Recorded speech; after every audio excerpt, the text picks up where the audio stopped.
Sécheresse et famine, le couple infernal dans Reporter.net du 9 février 2022.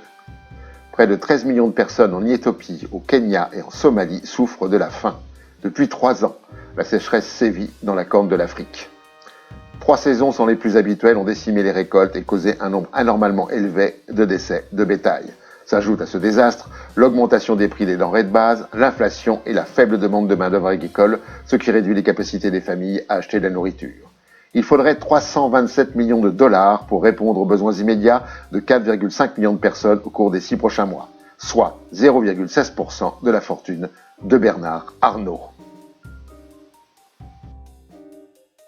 Les flambeurs font flamber la planète dans la relève et la peste.fr du 23 février 2022. L'empreinte carbone moyenne de consommation par Français s'est élevée à 8 tonnes d'équivalent CO2 en 2020.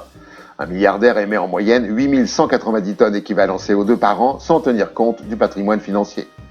Les émissions de gaz à effet de serre issues des participations de 63 milliardaires dans leurs principales entreprises ont atteint plus de 152 millions de tonnes équivalent CO2, soit plus que l'empreinte carbone territoriale du Danemark, de la Finlande et de la Suède réunies, ou autant que les émissions du CO2 du patrimoine financier de 49,4% des ménages français.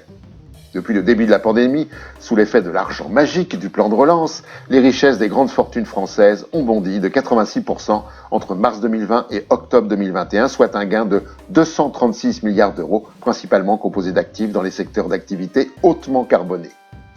Ça flambe pour les actionnaires, ça flambe pour l'inflation, ça flambe pour les milliardaires, ça chauffe pour la planète.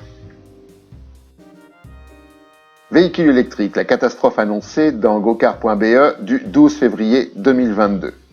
En 2019, les ventes de véhicules électriques ont atteint 2,2 millions d'exemplaires, soit 2,5% des ventes totales de voitures, tandis qu'en 2021, 6,6 millions ont été vendus, ce qui porterait le nombre total de véhicules électriques dans le monde à quelques 16 millions de véhicules.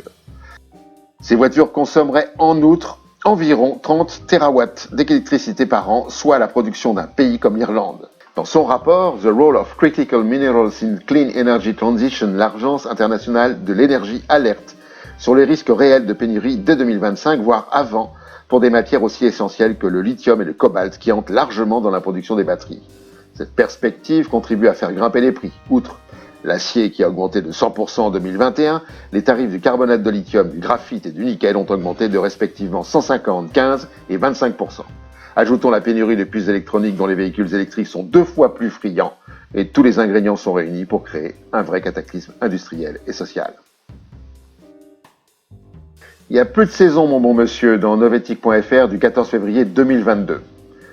Laguna Beach, une ville balnéaire au sud de Los Angeles, a été ravagée par les flammes en plein cœur de l'hiver, du jamais vu en cette période de l'année. La Californie est en proie à une canicule hivernale, un oxymore auquel il faudra s'habituer. Dans le sud, les températures dépassent les 32 degrés. En Europe, l'Espagne et le Portugal sont frappés par une aridité précoce et extrême en raison de la faible pluviométrie enregistrée en janvier. En Espagne, en janvier, il n'a plus que le quart de ce qu'il aurait dû pleuvoir à cette période. En France, la manque de pluie continue également de s'accentuer, en particulier au sud-est, qui enregistre déjà un déficit de moins 35 à moins 65% par rapport à une pluviométrie normale. Extermination de peuples dans survivalinternational.fr du 17 février 2022. Un peuple non contacté d'Amazonie, dont l'existence vient d'être à peine confirmée, court déjà un risque imminent d'extinction, tandis que les autorités brésiliennes ferment les yeux. D'autres groupes non contactés dans l'état amazonien voisin d'Acre ont été massacrés ces dernières années par des exploitants forestiers opérant illégalement, ainsi que des trafiquants de drogue. La FUNAI, Fondation nationale de l'Indien, organisme gouvernemental brésilien qui élabore et applique les politiques relatives aux peuples autochtones, est mise en cause. La COIAB, organisme de coordination des organisations autochtones de l'Amazonie brésilienne, et l'OPI, l'Observatoire des peuples autochtones non contactés, ont publié une déclaration appelant la FUNAI à agir. La FUNAI à Brasilia fait preuve d'une négligence dangereuse en ne prenant pas de mesures urgentes pour protéger ce groupe non contacté.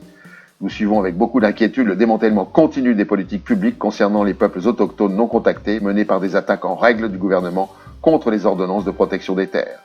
Cet instrument a été fondamental dans d'autres cas pour éviter la destruction des vies et des territoires des groupes autochtones non contactés. La directrice de la recherche de Survival International, Fiona Watson, a déclaré Survival est profondément préoccupé par l'échec criminel de la FUNAI à remplir son obligation légale de protéger ce peuple extrêmement vulnérable, de même que la forêt dont il dépend. Il s'agit du dernier développement dans une série d'actions récentes qui montrent à quel point les hauts dirigeants de la FUNAI sont désormais sous l'emprise du programme génocidaire du président Bolsonaro. L'histoire récente du Brésil montre que, si les autorités n'agissent pas maintenant, tout un peuple non contacté sera condamné à mort et une autre part essentielle de la diversité humaine disparaîtra à jamais. Et pour finir, la connerie de la semaine.